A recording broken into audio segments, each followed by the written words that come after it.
I still remember the smell of the funeral flowers. White lilies everywhere. They say lilies represent peace, but all I could smell was the end of everything I had known for 30 years.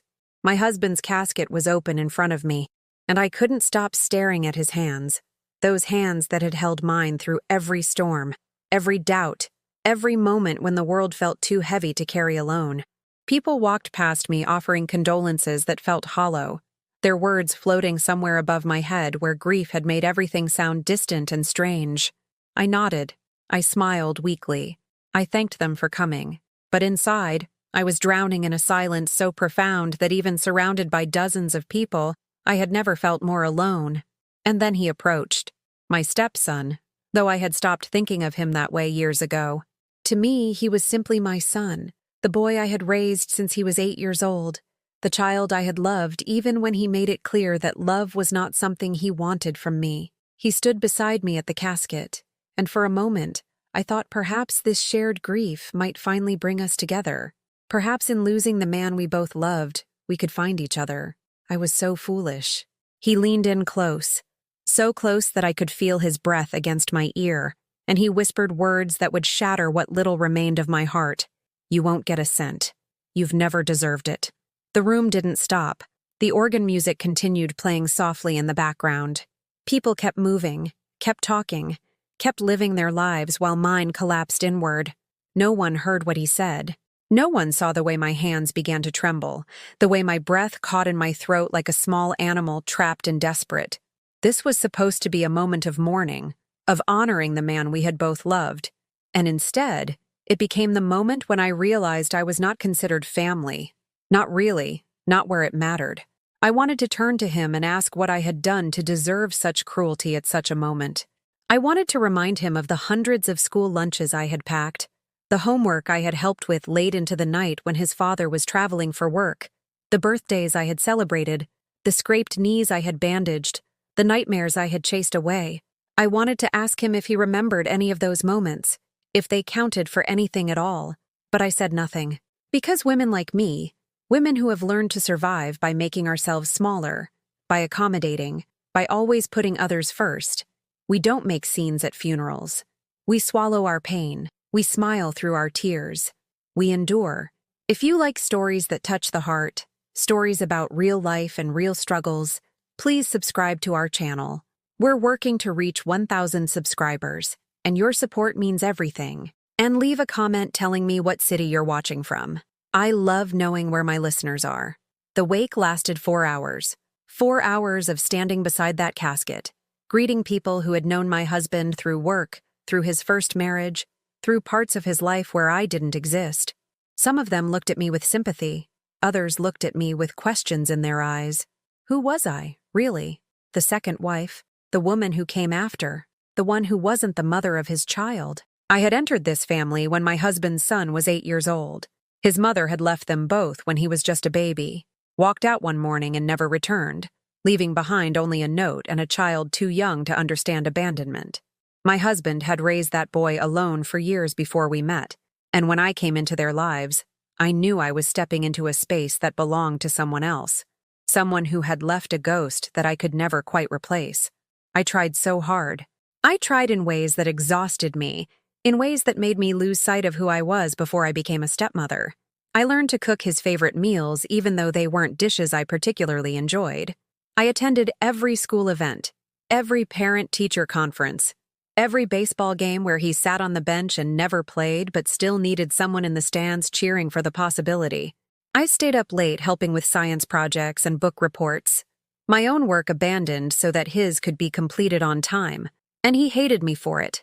Not openly. Children are rarely that honest. But I could see it in the way he flinched when I tried to hug him, in the way he called me by my first name with a particular emphasis that made it sound like an insult, in the way he saved all his affection and conversation for his father while treating me like hired help who happened to live in the house. My husband would tell me to be patient, that grief takes different forms in children, that eventually the boy would see how much I cared. "He'll come around," he would say, pulling me close on nights when I cried from the exhaustion of trying to love someone who didn't want to be loved by me. "He just needs time." But time passed. Years and years of time. and nothing changed.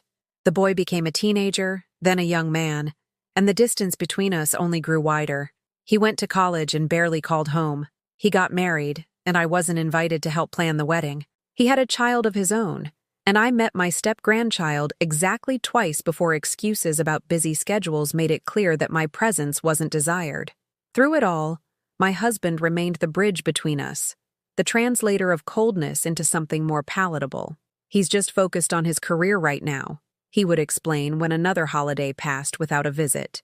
"You know how demanding his job is," and I would nod and pretend that I believed the excuses, pretend that I didn't notice how he always found time for his father, but never for me. The funeral director approached me near the end of the wake with papers that needed to be signed, arrangements that needed to be confirmed. My husband had handled everything practical in our life together: the finances, the legal documents, the planning for futures that now felt impossibly naive. I had trusted him completely, had never questioned when he said he would take care of things, had believed that after 30 years of marriage, I would be protected if something happened to him. "Mrs. Henderson," the funeral director said gently, "there are just a few forms regarding the final arrangements, and I wanted to confirm. Your stepson has requested a copy of all documentation. He mentioned something about estate matters that need immediate attention." Estate matters. The words felt cold and businesslike, entirely wrong for a day when we should have been focused on honoring a life rather than dividing its remains. But I signed what needed to be signed and nodded when I needed to nod, because what else could I do? That night, returning to our house, my house, I corrected myself, though even in my thoughts it felt wrong to claim ownership of anything anymore. I walked through rooms that suddenly felt too large and too empty. Every surface held memories.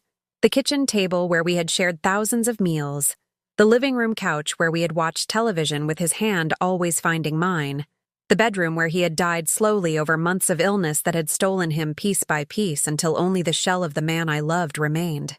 I had nursed him through those final months. Me, not his son.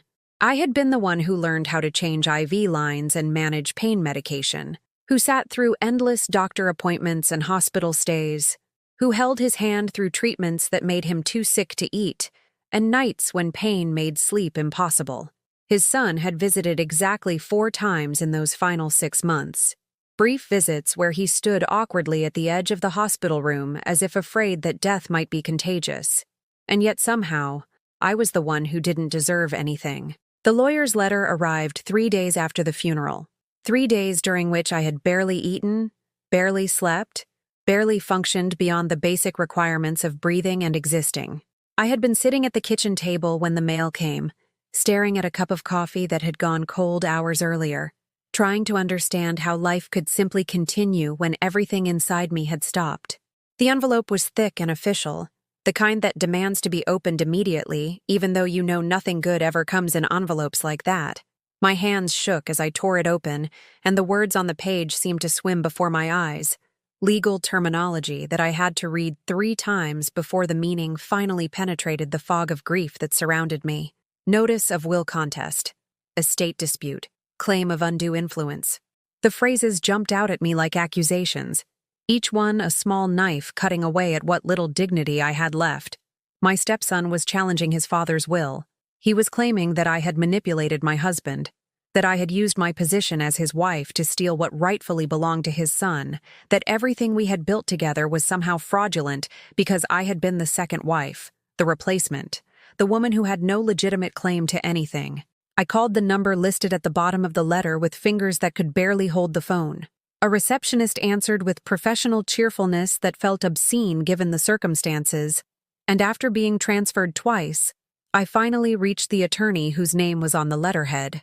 "Mrs. Henderson," he said, his voice carrying the particular tone of someone who had delivered bad news so often that it had become routine. "I represent your stepson in this matter. He has substantial concerns about the validity of his father's most recent will, and we believe there are grounds to challenge the distribution of assets." "What concerns?" I managed to ask, though my voice sounded foreign to my own ears. My husband made his wishes clear. He told me everything was in order.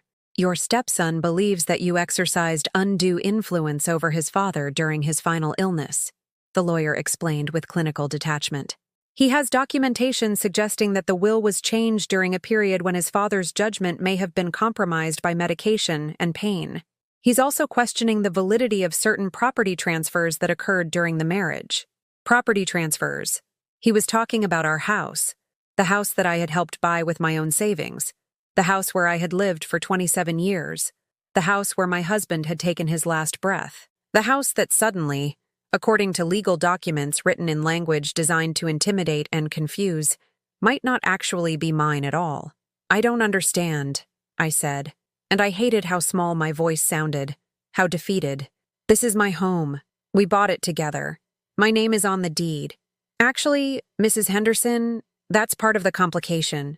The deed shows your name was added 5 years after purchase, and your stepson is arguing that this addition represents a transfer of assets that should have required his consent as the biological heir. It's a complex situation, and I would strongly advise you to retain your own legal counsel. I hung up the phone and sat in silence, the letter still clutched in my hand. Complex situation. Legal counsel. Biological heir. The words echoed in my mind, each one a reminder that I was not actually family, that 30 years of marriage and devotion could be erased by someone who shared my husband's blood in a way that I never could. The phone rang again within the hour. This time it was Margaret, my husband's sister, the woman who had welcomed me into the family decades ago, who had stood beside me at my wedding and told me how happy she was that her brother had finally found someone who truly loved him. "Camilla," she said, and I could hear the discomfort in her voice even before she continued. "I heard about the legal situation. I just wanted to call and say that, well, I think it's probably best if you don't come to the family gathering next week. It might be awkward, given everything that's happening." Family gathering. She was talking about the monthly dinner at her house, the tradition we had maintained for years, where my husband's extended family would come together to share food and stories and maintain the connections that families are supposed to preserve. I had attended every single one of those gatherings for 3 decades, had brought dishes to share and listened to stories I had heard dozens of times, and played with nieces and nephews and grandnieces and grandnephews until my back ached and my face hurt from smiling. "Margaret," I said carefully, "I am family. I've been part of this family for 30 years. "I know, dear, I know," she said quickly, and the pity in her voice was somehow worse than outright rejection. "But you have to understand, he's my nephew. This is a difficult situation for everyone, and it's probably better if we don't put people in the position of having to choose sides. You understand, don't you?" "No," I wanted to say. "I don't understand how someone can be family one day and a stranger the next. I don't understand how 30 years can be erased by a few legal documents. I don't understand how the same people who cried at our wedding and celebrated our anniversaries and sent Christmas cards signed with love can suddenly decide that I'm the problem, the outsider, the one who needs to be excluded for everyone else's comfort." But I said yes, I understood, because that's what women like me do. We make things easier for everyone else, even when it destroys us. The calls continued over the following days. Friends of my husband, men he had worked with, golfed with, shared decades of friendship with, suddenly became too busy to answer when I called. Women from my book club stopped responding to my messages. The neighbor who had borrowed cups of sugar and shared gossip over the fence for years suddenly found reasons to rush inside whenever she saw me in the yard. I was being erased. Not dramatically, not with confrontations or accusations, but with silence and absence and the particular cruelty of people who simply stop seeing you as someone who matters. I had become inconvenient, problematic, someone associated with family drama that good people preferred to avoid. My stepson called exactly once during this period. I had been sitting in the living room, surrounded by photo albums I had been looking through, pictures of him at 8 years old, gap-toothed and serious, standing beside his father on his first day of school after I had entered their lives. Pictures of family vacations where I had carried the beach bags and applied the sunscreen and taken the photos that proved we had been happy, or at least that we had appeared happy to outside observers. "We need to talk about the house," he said without preamble, without asking how I was managing, without acknowledging that we had just buried his father, and perhaps this conversation could wait until I had time to grieve. "What about the house?" I asked. though I already knew what he was going to say. "It's not fair that you get to keep it," he said, and I could hear the anger in his voice. Not fresh anger, but the kind that had been simmering for years, waiting for permission to be expressed. My father built his life in that house. I grew up there. It should come to me, not to someone who just happened to marry him. Someone who just happened to marry him. As if 30 years of partnership could be reduced to chance, to a random occurrence that had no meaning or value. As if the thousands of nights I had slept beside his father, the thousands of meals we had shared, the thousands of moments both ordinary and extraordinary that had formed the fabric of our life together were nothing more than an accident of circumstance. I tried to fight back. I tried to explain, to reason, to make people understand that I wasn't some opportunist who had manipulated a dying man for financial gain. I hired a lawyer, a kind woman named Rebecca who listened to my story with sympathetic eyes and then delivered the harsh reality of my situation with professional gentleness. "The challenge here," Rebecca explained during our first meeting, her office filled with law books that seemed to mock my ignorance of the systems that now controlled my fate, "is that your stepson has a biological claim that courts tend to favor, and the timing of certain property transfers does look suspicious to outside observers, even though I believe your intentions were completely innocent." Suspicious. That word followed me everywhere now. I saw it in the eyes of people who used to greet me warmly. I heard it in the pauses that followed my explanations. I felt it in the way conversations would stop when I entered a room, as if my presence had become something shameful that needed to be hidden from polite company. The legal fees began to accumulate with frightening speed. Every letter Rebecca sent, every document she filed, every phone call she made on my behalf added to a growing bill that I had no idea how to pay. My husband had handled our finances, and I discovered too late that while I had assumed we were comfortable, the reality was far more precarious. Medical bills from his final illness had depleted our savings. The mortgage, which I had thought was nearly paid off, still carried a substantial balance. I started looking for work. At 62 years old, after spending decades as a homemaker who had occasionally worked part-time jobs that never interfered with family obligations, I discovered that the employment market had no use for someone like me. The applications I filled out online seemed designed for a younger generation, asking about skills with software programs I had never heard of, requesting social media profiles I didn't have, demanding experience in fields that hadn't existed when I was last seriously employed. The few interviews I managed to secure were humiliating exercises in being made to feel obsolete. Interviewers young enough to be my children would look at my resume with barely concealed skepticism, asking questions that made it clear they were wondering why someone my age was applying for entry-level positions. I learned to expect the phrase overqualified, which really meant too old, but said in a way that couldn't be challenged as discrimination. I started selling things. Small items at first, jewelry I had received as gifts over the years, decorative pieces that held sentimental value but could be converted into cash that would buy me another week of survival. I learned to navigate online marketplaces, to photograph items in the best light, to write descriptions that might convince strangers that these fragments of my life were worth purchasing. Each sale felt like losing a small piece of my history. The porcelain figurines my husband had bought me during a trip to Italy, the vacation where we had walked through ancient streets and eaten gelato and pretended we were young again. The antique clock that had belonged to his grandmother, passed down through generations until it reached me. The outsider who apparently had no right to family heirlooms. The gold bracelet I had received on our 10th anniversary, engraved with words that now seemed like lies. Forever mine. My stepson's campaign against me intensified. He began posting on social media, carefully worded statements that never mentioned me by name, but made his position clear to anyone who knew our family situation. He talked about protecting his father's legacy from those who would exploit it. He shared memories of his childhood, emphasizing the years before I existed in their lives, as if the decades I had been present simply didn't count. His friends commented with support and outrage on his behalf. People I had never met felt entitled to judge my character, to speculate about my motives, to declare that gold diggers who preyed on vulnerable widowers deserved whatever legal consequences came their way. I wanted to respond, to defend myself, to explain that I had loved his father long before there was any money to speak of, that I had married him when we were both struggling financially, and built our modest comfort together through years of hard work and sacrifice. But Rebecca advised against engaging.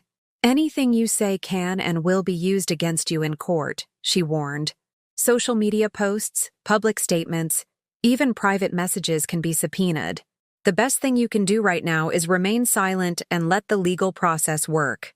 So I remained silent while my reputation was destroyed, one post at a time, one whispered conversation at a time, one former friend at a time who decided that maintaining neutrality meant abandoning me entirely. The worst moment came at the grocery store.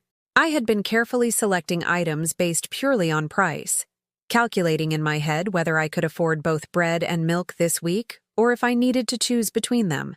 My cart held the basics of survival: pasta, canned vegetables, the cheapest cuts of meat that required slow cooking to become palatable. I turned a corner and nearly collided with Susan, a woman who had been part of my book club for 15 years. We had shared countless discussions about novels and life, had celebrated each other's milestones, had supported each other through various small crises that had seemed important at the time. "Camilla," she said, and I heard the discomfort in her voice immediately. "Susan, hello," I replied, trying to smile, trying to pretend this was a normal encounter between friends who were simply happy to run into each other.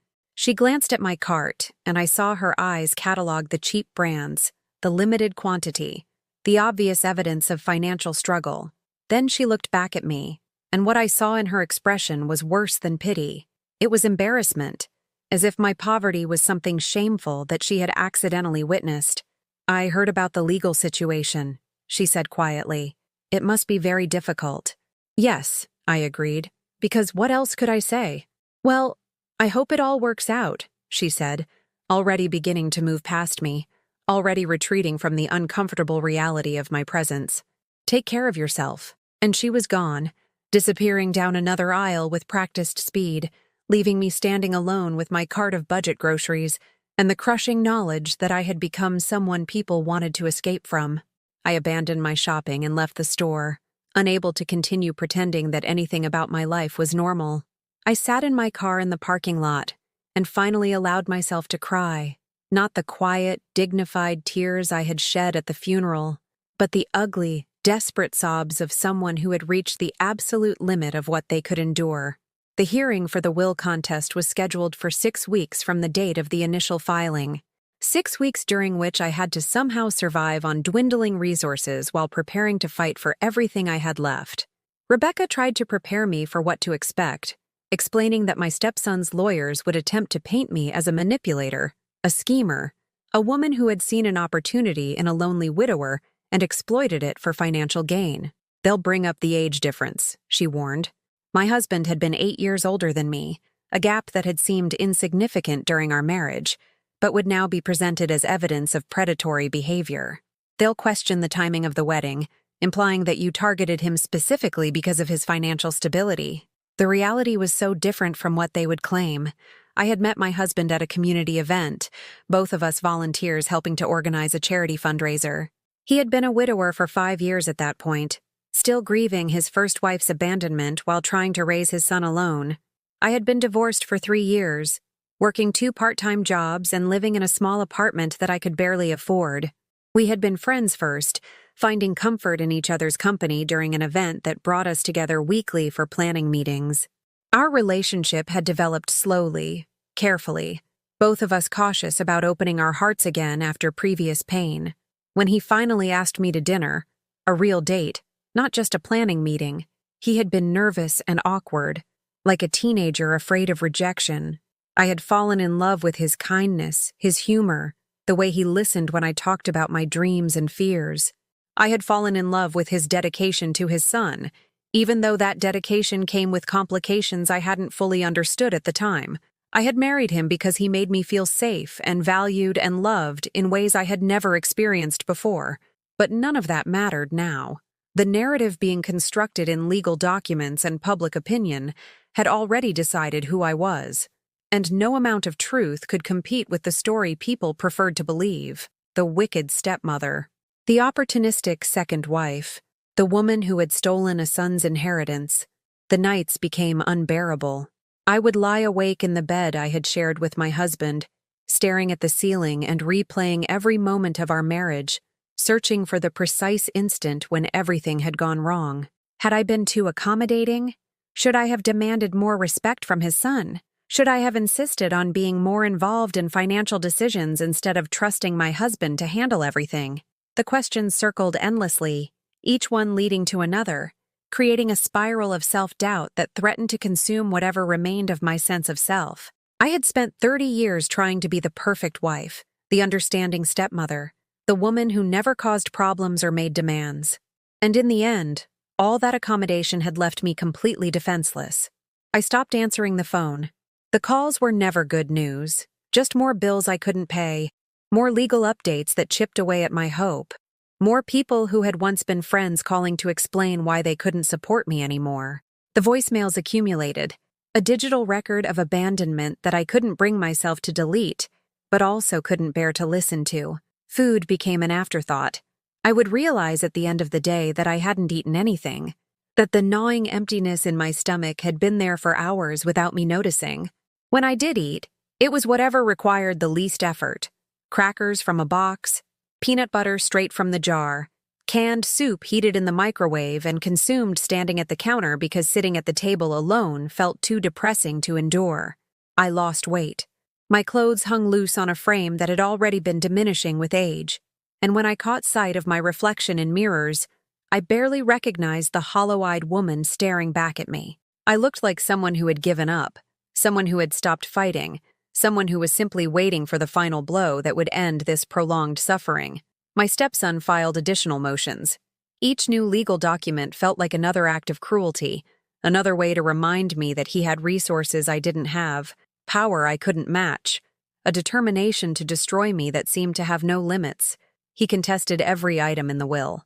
He demanded an accounting of every dollar spent during his father's final illness, implying that I had somehow profited from caring for a dying man. He requested that I be ordered to vacate the house immediately, claiming that my continued presence was preventing the proper settlement of the estate.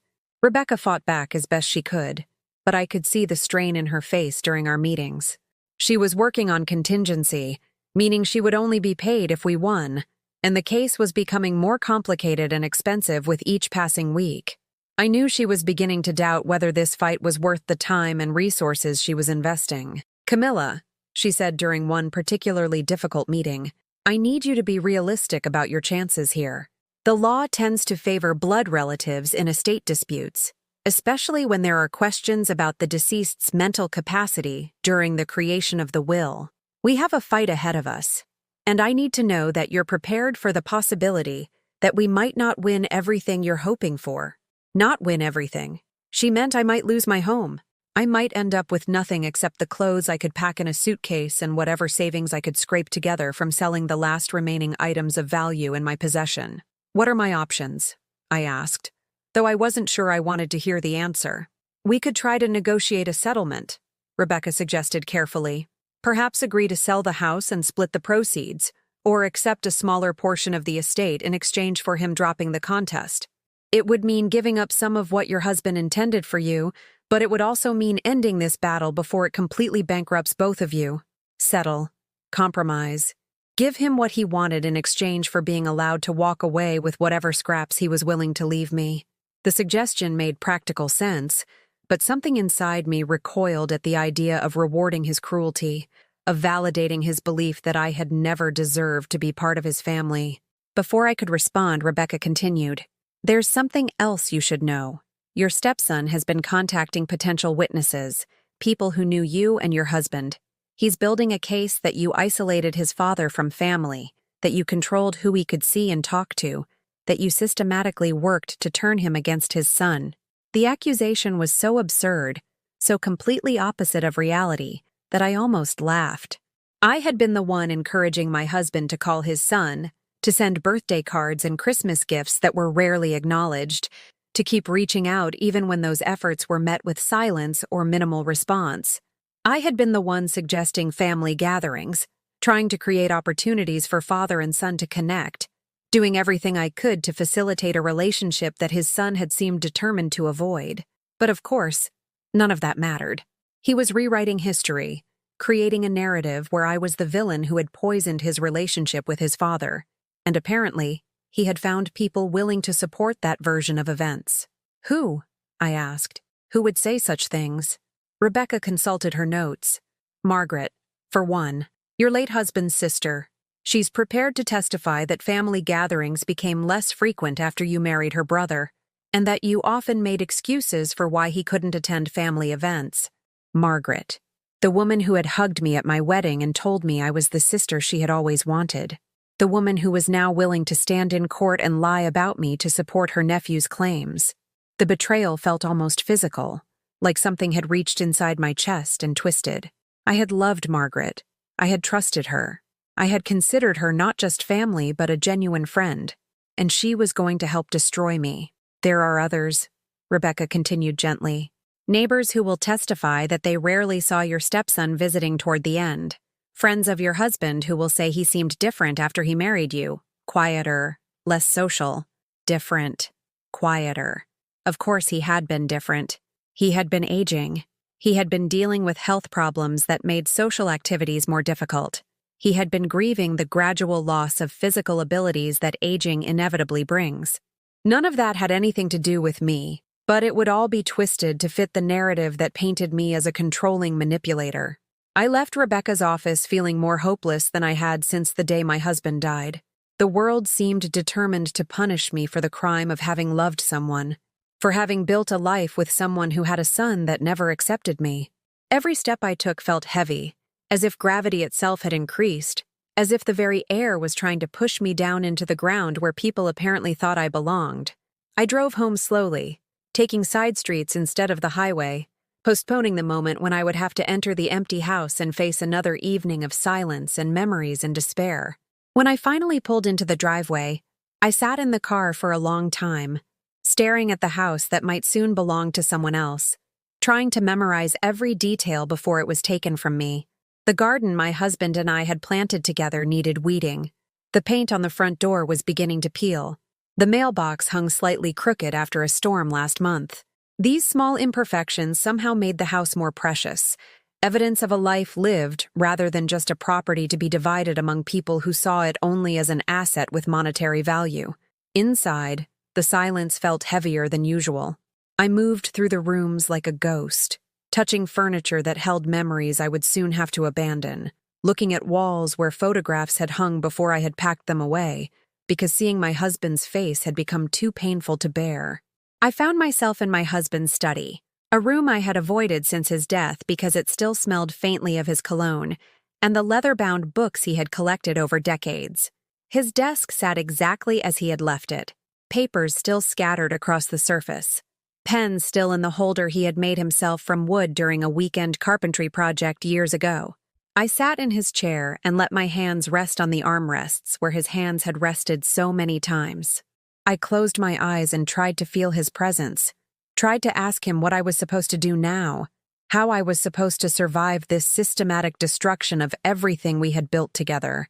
And then, almost without thinking, I began to go through his papers, not looking for anything specific, just touching things he had touched, reading words he had written, trying to maintain some connection to the man who had been my entire world for 3 decades.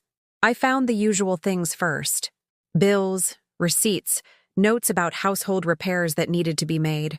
His handwriting was everywhere, that precise script he had learned in school decades ago and maintained throughout his life even as the rest of the world moved to keyboards and screens. Then I found the letters. They were in a drawer I had never opened, filed in folders labeled with dates going back years.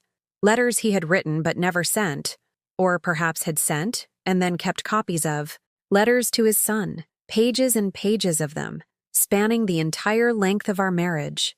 My hands trembled as I opened the first one, dated just a few months after our wedding. "Dear son," it began, "I'm writing this because you won't answer my calls, and I need you to understand something. Camilla is not trying to replace your mother. She's not trying to take anything from you. She's simply a woman who makes me happy, who treats me with kindness and respect. who has opened her heart to both of us even though you make it clear every day that you don't want her love. I'm asking you to give her a chance. For my sake, if not for hers. I love you, Dad. I read letter after letter, each one a plea for understanding, for acceptance, for his son to see me as something other than an enemy. My husband had been documenting our family dysfunction for years, carefully preserving evidence of his attempts to bridge the gap between his son and his wife, recording the pain it caused him to be caught between the two people he loved.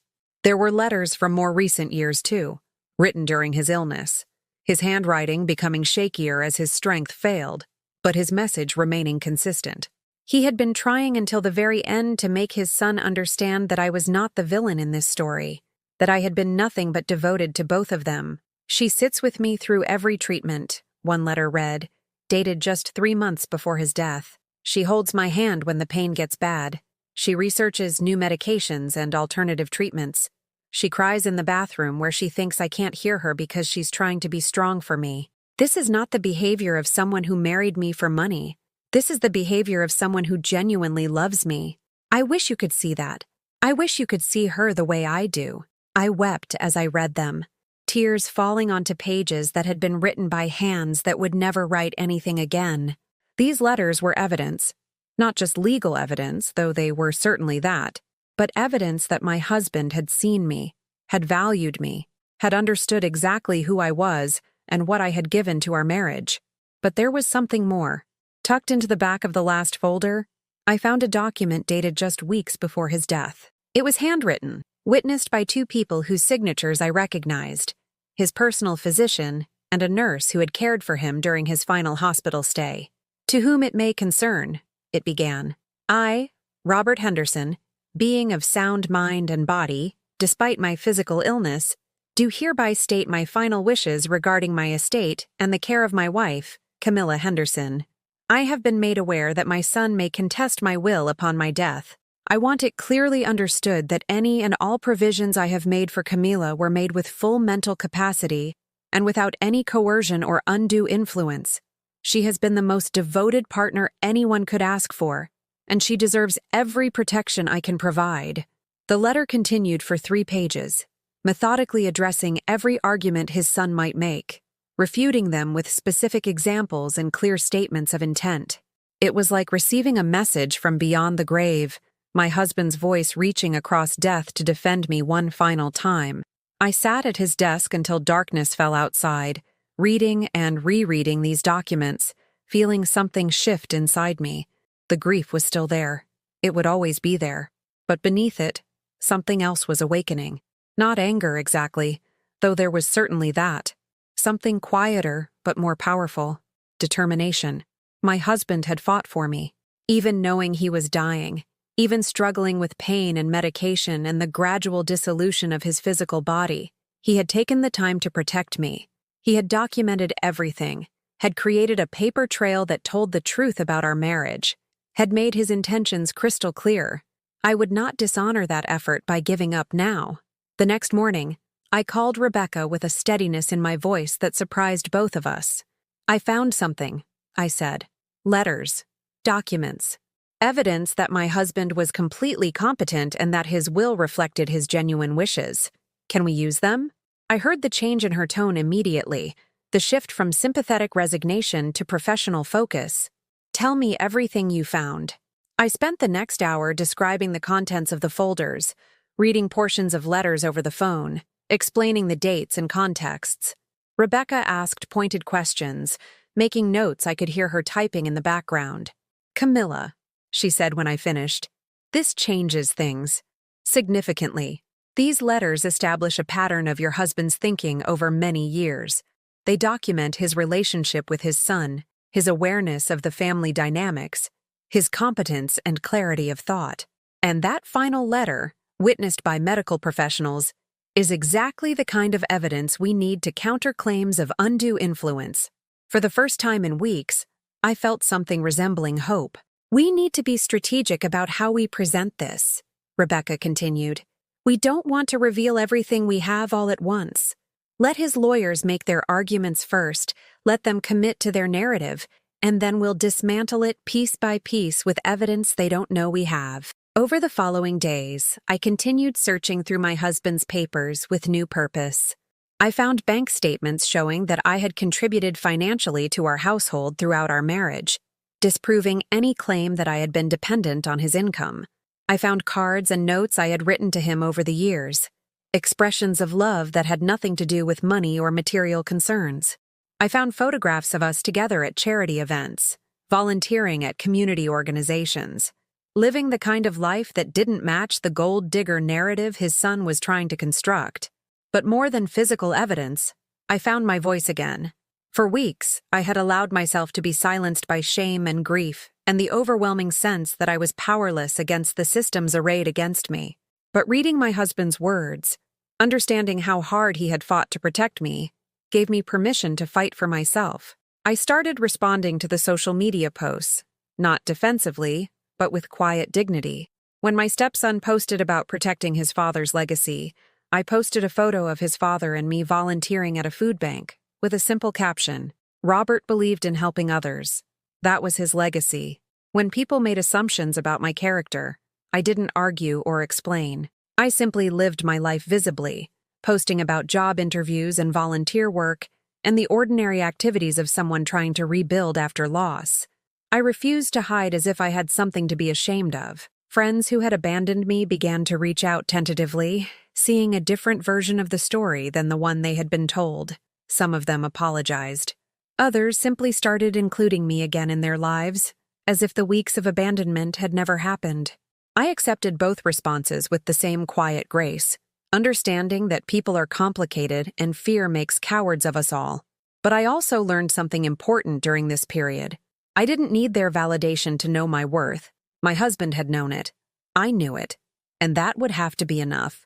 I began preparing for the hearing with the same methodical care my husband had always brought to important tasks. Rebecca and I met regularly, going over every document, anticipating every argument the opposing lawyers might make, constructing a narrative that was truthful and compelling, and impossible to dismiss. The key, Rebecca explained during one of our strategy sessions, is to let them think they're winning at first. Let them present their case fully. Let them commit to their version of events.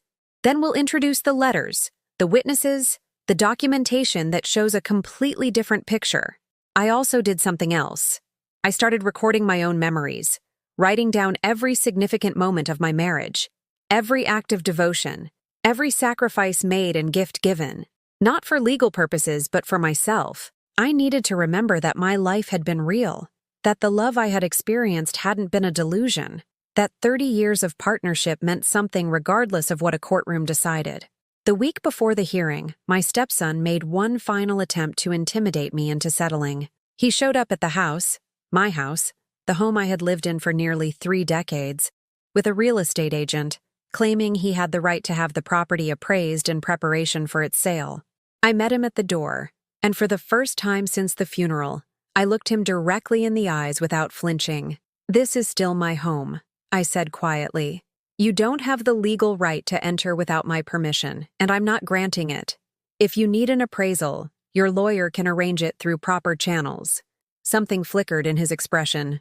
Surprise, maybe, that I was standing up to him. He had grown accustomed to my accommodation, my willingness to bend and compromise and make myself smaller for everyone else's comfort.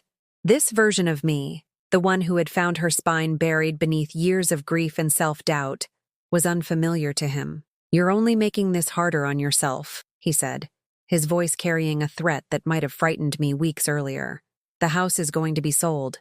The estate is going to be settled according to what's actually fair, not according to whatever manipulation you managed during my father's final days. You can either accept that gracefully or drag this out and end up with even less." "Your father loved me," I said, and my voice didn't shake. "He made his wishes clear in multiple documents created over many years. I'm not manipulating anything. I'm simply honoring what he wanted." "He was sick," my stepson countered. "He wasn't thinking clearly. You took advantage of—" "He was sick in his body," I interrupted, something I would never have done in the past. "But his mind was sharp until the very end. He knew exactly what he was doing, and he did it because he loved me and wanted me to be taken care of. I'm sorry that you can't accept that." I'm sorry that you spent 30 years resenting me instead of trying to build a relationship, but your feelings don't change the legal reality of the situation." He stared at me for a long moment, and I saw something shift behind his eyes. Maybe he was realizing for the first time that this fight wasn't going to be as easy as he'd assumed. Maybe he was simply angry that I had dared to challenge his narrative. Either way, he turned and left without another word, the real estate agent trailing behind him with obvious discomfort. I closed the door and leaned against it, my heart pounding but my resolve stronger than it had been since this nightmare began. I had stood my ground. I had defended myself, and it had felt like reclaiming a piece of my identity that I had lost somewhere along the way. The night before the hearing, I couldn't sleep. I lay in bed thinking about everything that had brought me to this moment. The young woman I had been when I met my husband, full of hope and optimism, despite having been through a painful divorce. The stepmother I had become, trying so hard to be accepted by a child who viewed me as an intruder. The wife I had grown into, learning to love deeply and completely despite the complications that love brought with it. I thought about all the small moments that don't make it into legal documents but that constitute a life lived together. The way my husband would reach for my hand while watching television, an unconscious gesture that spoke of comfort and connection. The Sunday morning routine we had developed of making elaborate breakfasts together, taking our time because we had nowhere else we needed to be. The inside jokes and shared references that had accumulated over 30 years, creating a private language that only we understood. I thought about the last words he had said to me 3 days before he died. I had been sitting beside his hospital bed, holding his hand, when he had opened his eyes and looked at me with the clarity that sometimes comes to people near the end. "I'm sorry," he had said, his voice barely above a whisper. "For what?" I had asked, leaning close so I could hear him. "That I'm leaving you alone, that I couldn't make him understand, that you'll have to deal with all of this without me," he had known. Even then, weak and dying, he had known that his son would challenge everything, would try to take away the protection he had tried to provide, and it had broken his heart. "I love you," I had told him, tears streaming down my face. "That's all that matters. I love you, and I know you love me, and nothing else matters." But of course that wasn't true. Love mattered, but so did practical things like homes and financial security, and not being left destitute in your 60s after spending your entire adult life caring for a family that never fully accepted you. On the morning of the hearing, I dressed carefully in a navy suit that my husband had always said made me look professional and dignified. I styled my hair simply, applied minimal makeup, put on the small pearl earrings he had given me for our 20th anniversary. I wanted to look like what I was, a woman of substance and character, not the grasping opportunist his son's lawyers would try to portray. Rebecca met me at the courthouse, carrying boxes of documents that represented our defense. "Remember," she said as we walked toward the courtroom, "stay calm no matter what they say. Don't react emotionally to the accusations. We have the truth on our side, and we're going to present it methodically and clearly." The courtroom was smaller than I had expected from watching television dramas, more utilitarian and less dramatic. The judge was a woman in her 50s with kind eyes, and an expression that suggested she had heard every possible variation of family conflict and wasn't easily shocked by human behavior. My stepson sat at the opposing table with his lawyers, 2 men in expensive suits who radiated the confidence of people accustomed to winning. He didn't look at me as I entered, keeping his gaze fixed straight ahead, as if acknowledging my presence would somehow weaken his position. The hearing began with his lawyers presenting their case, and it was every bit as brutal as Rebecca had warned me it would be. They painted a picture of a calculating woman who had targeted a vulnerable widower, isolated him from his family, and manipulated him during his final illness to secure financial benefits she hadn't earned. They presented witnesses who testified about how family gatherings had become less frequent after our marriage. They showed financial documents highlighting the disparity between my income and my husband's, implying that I had married for money rather than love. They questioned the timing of various legal changes, suggesting that each one had been orchestrated as part of a long-term plan to steal a son's rightful inheritance. I sat through it all with my hands folded in my lap, my expression neutral, even as each accusation felt like a physical blow. I watched Margaret take the stand and lie about family dynamics, claiming I had discouraged my husband from attending gatherings when the truth was I had been the one begging him to maintain those connections despite his son's obvious hostility toward me. I listened to neighbors testify that they rarely saw my stepson visit, the implication being that I had somehow prevented those visits, when anyone who had actually paid attention would have known that his son had barely visited even before I existed in their lives. I heard the opposing lawyers describe me as manipulative, controlling, opportunistic, every negative adjective they could think of to paint me as someone unworthy of the life I had built with my husband. And through it all, I remained silent and still, trusting in Rebecca's strategy, trusting in the truth, trusting in the words my husband had left behind to defend me when he could no longer do so in person. When they finally finished, having built what they clearly believed was an insurmountable case against me, Rebecca stood up with a calmness that belied the significance of what was about to happen. "Your Honor," she began, "the opposing counsel has presented a narrative that is compelling in its consistency. Unfortunately for them, it is also completely contradicted by extensive documentation created by the deceased himself over a period of many years." She approached the bench with the first folder, and I watched my stepson's face as he began to realize that we had something he hadn't anticipated. His lawyers exchanged glances, and I saw the first flicker of uncertainty cross their confident expressions. "These are letters," Rebecca explained, "written by Robert Henderson to his son over the course of his marriage to my client. In these letters, Mr. Henderson repeatedly attempts to explain his love for his wife, to defend her against his son's hostility, and to document the family dynamics that have been so misrepresented here today." She began reading excerpts, my husband's voice coming alive again through her words. Each letter was a refutation of the narrative that had just been presented, each one evidence of a man who had been completely aware of the situation, completely competent in his thinking, and completely devoted to protecting the woman he loved. "Furthermore," Rebecca continued, producing another document, "we have this witnessed statement, created just 3 weeks before Mr.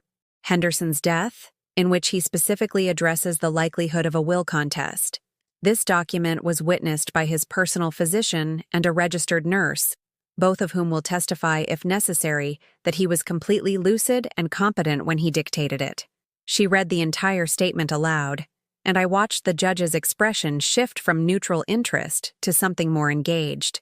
This wasn't just another estate dispute with he said, she said testimony. This was a dead man speaking directly to the court, explaining his wishes with clarity and detail that couldn't be dismissed as the confused ramblings of someone under undue influence.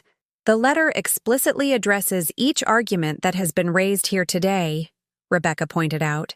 "Mr. Henderson anticipated that his son would claim undue influence, and he methodically explains why that claim is false.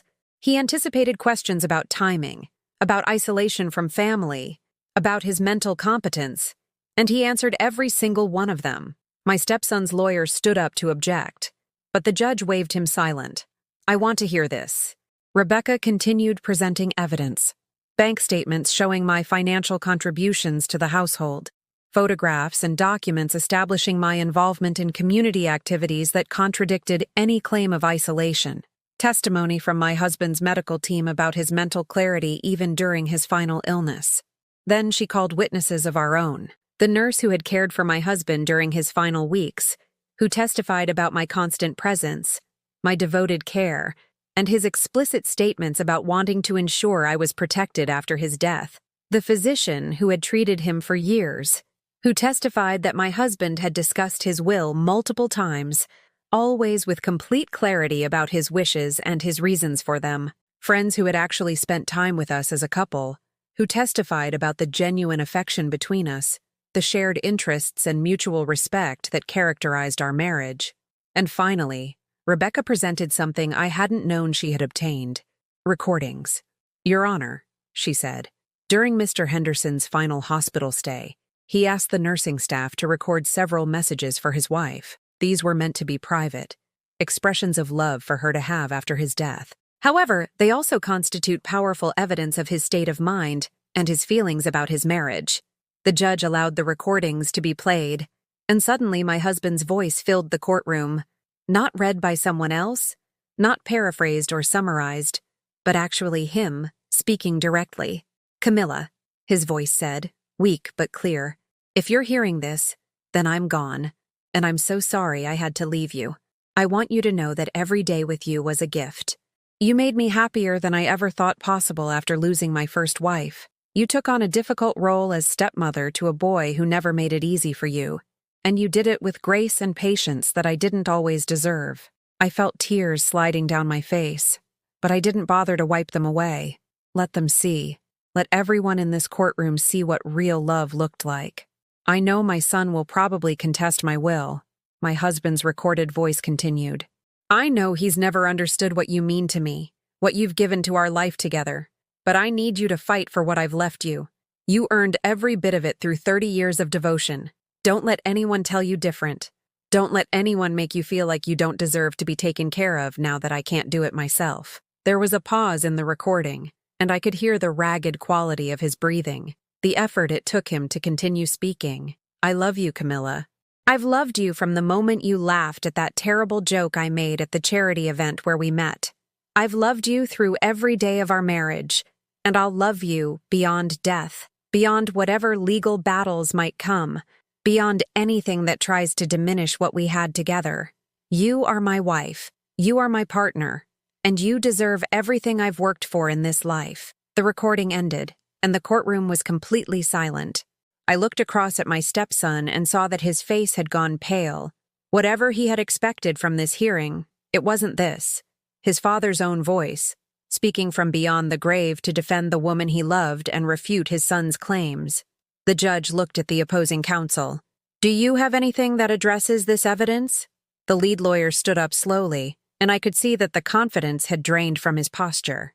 "Your Honor, we would need time to review these materials and prepare a response."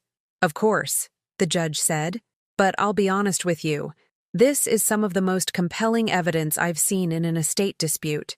A witnessed statement specifically anticipating the contest, letters spanning years showing consistent intent, recorded messages demonstrating mental clarity and genuine affection.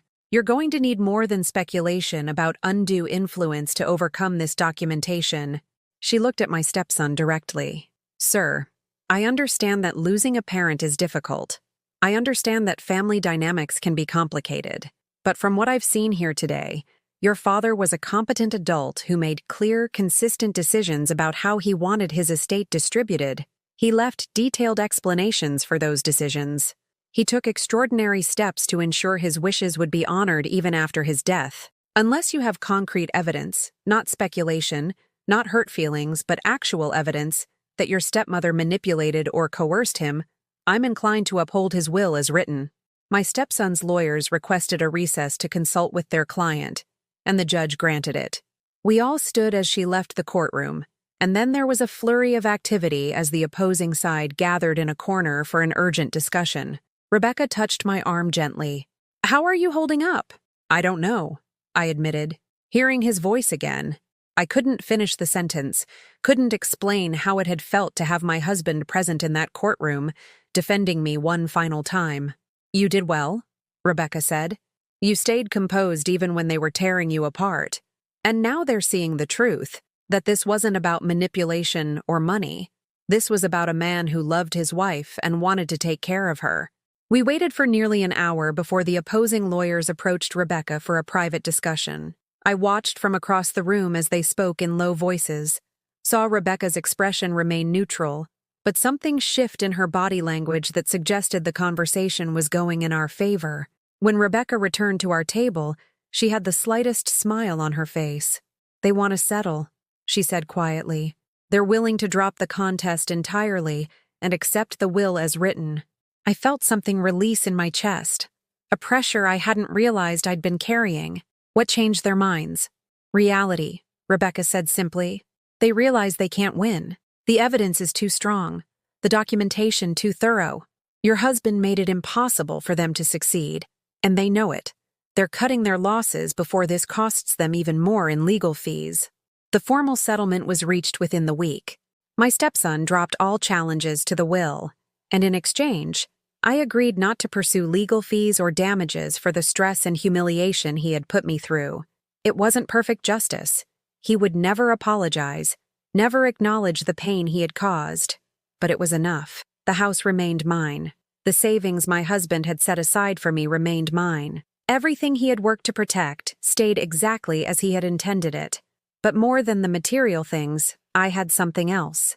I had proof, documented, witnessed, recorded proof, that my husband had loved me, that our marriage had been real, that I hadn't been delusional or desperate or any of the other things people had implied during those dark weeks. The first night after the settlement was finalized, I sat alone in my living room in my house, the home I had earned through 30 years of devotion, and I allowed myself to truly grieve for the first time since my husband's death. I had been so busy fighting to survive, to defend myself, to prove my worth to people who should never have questioned it, that I hadn't had space to simply miss him, to mourn the loss of the man who had been my partner, my protector, my greatest love. I cried for hours. Not quiet, dignified tears, but the deep, wrenching sobs of someone who had been holding everything inside for too long. I cried for the husband I had lost, for the stepson who had chosen hatred over healing, for the family that had abandoned me, for the woman I had been before all of this happened. And when the tears finally stopped, when I had nothing left to cry, I felt something I hadn't felt in months. Peace, not happiness. It was too soon for that, but peace. The kind that comes from knowing you fought for what was right and won. The kind that comes from honoring the wishes of someone you loved, even when the whole world seemed aligned against you. In the weeks that followed, I began to rebuild my life with intention rather than desperation. I found work at a nonprofit organization that helped seniors navigate legal and financial challenges, using my own painful experience to help others avoid similar situations. The pay wasn't substantial, but it was enough, and the work felt meaningful in ways my previous jobs never had. I reconnected with the few friends who had stood by me, and I let go of those who hadn't without bitterness or resentment. I had learned that crisis reveals character, and some people simply aren't capable of maintaining loyalty when circumstances become difficult. That was their limitation, not mine. I started attending a grief support group at the church near my home, sitting in a circle with other widows and widowers who understood the particular pain of losing your partner. I learned that grief doesn't follow a schedule, that healing isn't linear, that some days would be harder than others, and that was okay. I planted flowers in the garden my husband and I had tended together, choosing varieties that would bloom in different seasons so there would always be something beautiful to remind me that life continues, that growth is possible even after devastating loss. I framed one of my husband's letters, not the legal ones, but a simple note he had written to me on our 25th anniversary. To my darling Camilla, it read, "Thank you for 25 years of making every day better just by being in it. Thank you for loving me even when I'm difficult. Thank you for loving my son even when he makes it nearly impossible. Thank you for being exactly who you are. All my love, always, Robert." I hung it in the bedroom where I could see it every morning when I woke up, a reminder that I had been loved deeply and genuinely, that the life I had lived hadn't been a delusion or a mistake. My stepson and I never reconciled. He sent a brief, formal email acknowledging the settlement and stating that he hoped we could both move forward. There was no apology, no acknowledgement of the pain he had caused, no recognition that he had tried to destroy me during the most vulnerable period of my life. I responded with equal formality, wishing him well and stating that I hoped he would eventually find peace with his father's choices. I didn't expect a relationship with him, didn't need his approval or affection. I had spent 30 years seeking acceptance from someone who was determined not to give it, and I was finally done with that exhausting pursuit. 6 months after the settlement, I received an unexpected visitor. Margaret, my former sister-in-law, appeared at my door looking uncomfortable and older than I remembered. "Camilla," she said hesitantly, "I was hoping we could talk." I almost said no. I almost told her that she had made her choice when she testified against me, when she chose her nephew's lies over 3 decades of knowing me. But something in her expression, shame, maybe, or regret, made me step aside and let her enter. We sat in the living room, the same room where I had collapsed in grief and despair months earlier, and she struggled to find words. "I was wrong," she finally said, "about everything. I believed him because he's family, because I thought blood should come first. But I saw the recordings from the hearing. He played them for the family, trying to justify why he had lost. And hearing Robert's voice, hearing how much he loved you, how clearly he wanted you protected." She paused, wiping at her eyes. "I realized I had betrayed you. And more importantly, I had betrayed my brother's memory by helping his son try to destroy what Robert had worked so hard to preserve." I didn't cry. I had done enough crying, but I felt something soften inside me, the hard protective shell I had built around my heart cracking just slightly. "You hurt me," I said quietly. "At a time when I desperately needed support, you chose to hurt me instead." "I know," she said, "and I don't expect you to forgive me. I just needed you to know that I see it now. I see who you really are and what you meant to my brother. I see that I was wrong." We talked for over an hour, and by the end, something had shifted. Not back to what we had been before. That relationship was gone, destroyed by choices that couldn't be unmade, but toward something new, something more honest perhaps, built on acknowledgement of failure rather than pretense of perfection. She left with a promise to stay in touch, and I believed her this time because her shame had been genuine. People make mistakes, even devastating ones, and sometimes they find their way back to decency. A year after my husband's death, I stood in the garden on what would have been our 31st anniversary. The flowers we had planted together had bloomed and died and bloomed again, teaching me their lesson about resilience and renewal. I thought about the woman I had been when my husband died, lost, defeated, convinced that everything good in my life had ended. I thought about the weeks of homelessness in my car, of betrayal by people I had trusted, of legal battles that had seemed impossible to win, and I thought about who I had become through surviving all of it. Stronger, certainly, less willing to accept poor treatment or to make myself small for other people's comfort, more aware of my own worth and less dependent on external validation to know it. My husband had left me two great gifts. The first was obvious: the house, the financial security, the tangible proof that he had valued our partnership. But the second was perhaps more important. He had left me evidence that I was worthy of being fought for, that my life and contributions had mattered, that love could exist genuinely even when circumstances were complicated. That knowledge had sustained me through the darkest period of my life. It had given me the courage to stand up for myself when everything suggested I should simply surrender. It had reminded me that I deserved dignity and respect, even when the world seemed determined to deny me both. I learned that sometimes the people we love most can't protect us from the cruelty of others. My husband couldn't stop his son from trying to destroy me, but he could leave me tools to protect myself, and he had done exactly that with meticulous care. I learned that family isn't always defined by blood, and that sometimes the people who should support you will be the ones who betray you most deeply. But I also learned that found family, the people who choose to stand beside you even when it costs them something, can be just as real and valuable as any biological connection. Most importantly, I learned that survival sometimes requires fighting battles you never wanted, defending yourself against accusations you never deserved, proving your worth to people who should have recognized it without evidence. And that winning those battles, while exhausting and painful, can teach you things about yourself that you might never have discovered in easier circumstances. I still miss my husband every day. I still reach for him in the night sometimes, forgetting for just a moment that he's gone. I still save up stories to tell him before remembering that he's not here to listen. But I also know that I honored him by refusing to surrender what he had worked to give me. I honored his memory by standing firm against those who tried to erase my place in his life. I honored our love by insisting that it had been real and valuable and worthy of protection. And in doing so, I discovered that I was stronger than I ever knew. That even at 62, even after decades of accommodating and compromising and making myself smaller, I could still find my voice. I could still fight for myself. I could still win.